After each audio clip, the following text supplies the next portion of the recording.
We gotta stay awake somehow. Thank you. Jump up. All right, we are now joined by our NASCAR All-Star Race winner, Joey Logano, driver of the number 22 Shell Pennzoil Team Penske Ford. We will go straight to questions for Joey. If you please raise your hand, we'll get a wireless microphone to you. Matt, and then go to Bob. Matt Weaver, Sportsnaut. I guess the first thing for you, given the way this season has gone, how much do all of you guys need any kind of win, points paying or not? Oh, I mean, yeah, it feels good. It's funny because the first thing that goes through your mind is, gosh, I wish this counted for points. But let's be honest, $1 million is a lot of money, and it counts for something. So, pretty proud of our race team today. Really, this whole weekend, and even back to the test here, we were able to make our car quite a bit faster at the test. And then also go through so many tires. I said it earlier. I don't know if you guys ever watched the movie Miracle before, and the coach is making him run the suicide drills, and he keeps saying again and again. That was Paul Wolf to me at the test here. I ran over 800 laps in 2 days, and I was sore. I had enough. It was warm out, but proud of the team for working through that day, those 2 days, and then, when we came here for practice, the track was honestly quite a bit different. I didn't think the track would be as wide as it was. I really thought it was going to be a single groove racetrack, just like most repaves. But they did a fantastic job building this racetrack to where it's really racy right off the bat. And then the execution of qualifying, I said to you guys when we were here, I feel like it's the hardest pole to win because there's so many factors that go into it, and it takes the whole team to do it all the way through, the whole team, to get that, to earn that clean air, and then to be able to execute tonight with the strategy, with the unknown of what the option tire was going to be like, how long it would last, and then, maintaining, like we said, up front there during the stop as well. And by the time we got to the final caution, 50 to go, I think everyone pretty much knew what the tires were, the option tires not falling off the time. But even with that said, hearing that Larson had taken some scuffs and that immediately gained 3 or 4 spots, was there some nerves? Okay. I didn't know that. I saw him on the bottom passing cars, and I was like, man, he kind of came out of nowhere because at the end of the first stage, I saw him, I was about to lap him. And then, you see him in second. What did I miss here? But that was the call that they made early in the race was to put the yellows on and be able to put, basically 2-lap scuffs on, which are basically brand new here. There's no doubt the fall off with the option tire, the soft tire, falls off very quickly at the first 15 laps. But then it would just balance, and it would just stay the same all the way through. So I think some of that's because, honestly, we raced at night, and it's cooler out, and the track's got more grip. And the other part is, let's be honest, it's a new racetrack. It's going to be really hard to get tire wear at any brand-new racetrack. The fact that they made a racetrack that's not single groove, to me, is a great success. I don't think I've ever seen a repave of any size that is been able to be more than one groove ever. So to see us up in 3 lanes wide, that's crazy. Yep. Jordan, and then Ben.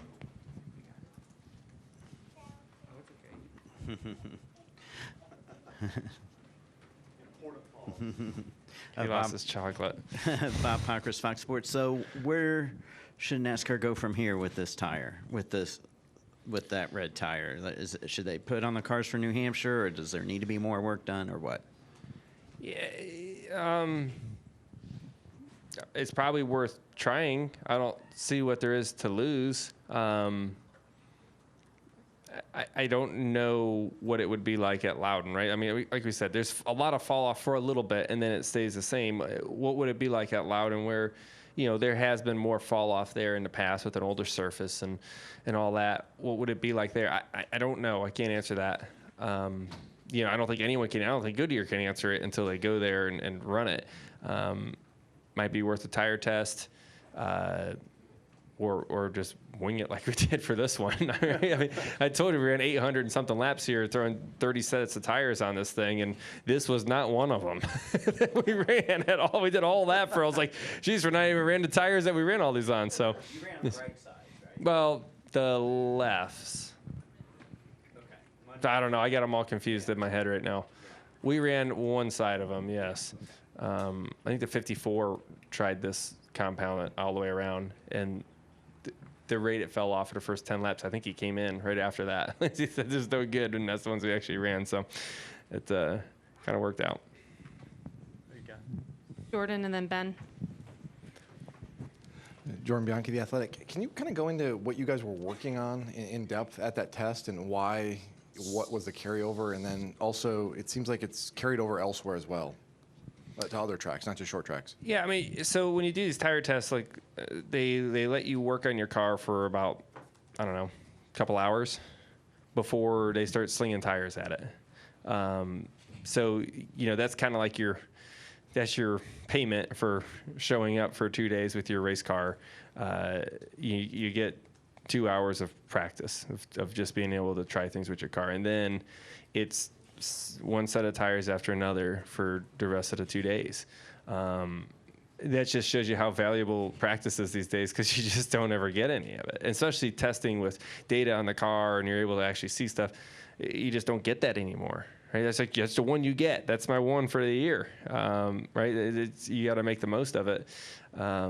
So we worked on some things and tried to prove some theories out. I mean, it's really the biggest thing is just, try the things that feel like you're a little lost on to get direction on stuff, and then tune from there. You 2 years ago, it was a Homestead test. You guys used a Goodyear tire test there. That kind of flipped everything and kind of propelled you to the championship. And I thought there was a test last year too that helped you guys. Maybe I'm wrong there, but what is it with the test? Is it just because you have an opportunity to kind of experiment that you're able to do that? You just have an opportunity to try things. Kind of like I said, like when we show up to practice, you guys know what it is now. I mean, you're married to the springs you're married to the bars you got some sway bar arms, you got ride heights and wedge and air pressure, and you got 15 minutes. That's good luck developing off of that. And then you're going to come back and change some things 4 or 5 months later, come back with a track that's completely different and wonder if the changes you made were actually better or not from the last time you were there. Who knows? So you never get a clean back-to-back read, the A-B read. And when you come to test, you can do you can A-B-A if you want. You can go back and you can, like I said, go back on the actual data and see what it's doing, a lot deeper than just throttle and steering and brake that we get on SMT. So it's just an opportunity to learn is what it is. And it's hard to get it these days. It's the same for everyone's would say the same thing sitting up here. Why are you so good at this stuff? Why are you able to hit on the test that other teams aren't necessarily? I don't know if that's necessarily true. But I will say, Paul's a workhorse. He'll put you through this thing, and I don't know. We both have the same mentality when we show up to a test that it's like a race to us, because it is our biggest opportunity to turn something around. And let's be honest, with the year we've had so far, we can't afford to be lax in a lot of those situations. Joey, Ben White with Fayetteville Observer and Speed Sport. So, and I asked Paul this question, and he said he was a little nervous about it. The car is so good. You start on the pole. You put all this effort into it. Were you worried about maybe somebody getting into you or something going wrong with the car, even though the car's pretty solid?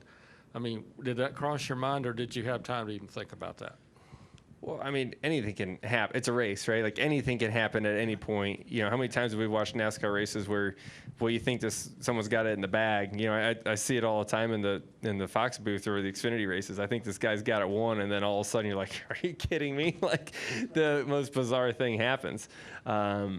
Luckily for us, none of that happened today. Honestly, our toughest moments was racing the Gibbs cars, because their cars were very opposite of ours, which, hey, the 54 was at the test here too. They fired off fast, fell off hard. And that's what the 20 did. and then also the 11, where he was able to fire off really, really good, pressure me for 15 laps, and then it would fall off. The concerning part is, we were able to hold him off, get ahead, caution came out, and then he refired again good. And I was like, oh no. And then once I got 15 laps on it, I can feel that my car was better than his, and I can start to, kind of leg him a little bit. Jim? Jim Utter, motorsport.com. Joey, before tonight, has this been a difficult season for you and Paul to try to wrap your arms around as to how to get better? I mean, you've led laps in races, you have a runner-up finish. Other ones, you may look like you guys were out to lunch. I mean, has it been a hard one to kind of figure out how to get back on track? Yeah, it's been a challenging year, no doubt. And for sure, short tracks are our wheelhouse, and kind of always have been. Whether it's myself or Paul or us together or whatever it is, but it seems like short tracks are kind of our thing. And so you got to capitalize when you're at them. Or high fall off tracks. Like last week in Darlington, we had a top 5 run going until I sped on pit road at the final run. So we got speed at high fall off and short tracks. Next week in Charlotte, it's kind of an in-betweener of what that is. Obviously, Blaney had a great run there last year, winning the 600. So, hopefully, we were able to learn a lot from that and be able to be fast next week for the Coke 600. Do we have any additional questions for Joey? We go to Reed and then go back to Mark. Reed Spencer with the NASCAR Wire. Joey, you seems like when you go to a new situation, whether it's the Clash at the Coliseum, the Gateway, the new race at Gateway, a new situation here at Wilkesboro with the two tire choices, things like that, you guys seem to be able to adapt to that extremely well. What gives you that quality? I wish I knew. I really do. I don't know. It seems like, I don't know. I don't know exactly what it is.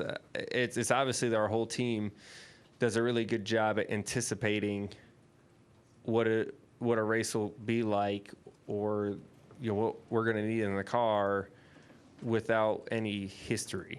We do a great job anticipating, whether that's from just years of racing or I don't know what else it could be.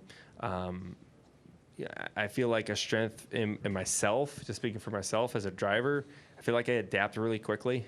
And once everyone has time, I usually lose a bit of that advantage. I don't know why that is. I can't add up and make any sense of it, but it just seems like that's kind of how it's been. Mark? Mark Garrow, PRN. Joey, the difference between winning this race first time, second time, and how much does $1 million mean to your race team? Quite a bit. Quite a bit. A million reasons to maybe smiling today. That's for sure. Yeah, I mean it's huge. Compared to the first time, well, I guess you can say $1 million isn't worth as much as it used to be. Maybe that's one thing we should change is, we should keep up with inflation. Should maybe. I mean, how much is it more now from we started the All-Star race? How many years ago did you start at $1 million? 1985. Oh my goodness, it should be 3 times the amount now. It's probably close to that. It probably is. I don't know where I was going with all that. Sorry, but it felt nice. It still feels good to pull in the victory lane for sure. No matter what the check says, it feels great to win and just beat everybody. Right? That's what it's all about. Anything additional for Joey? $1 million better than that flight in the F-16? I would have definitely paid a lot of money to go for a ride in that. That's one thing you want to do one time. I don't know. I might pay $1 million not to do it again after going for that ride. It was pretty awesome, though. Not like that.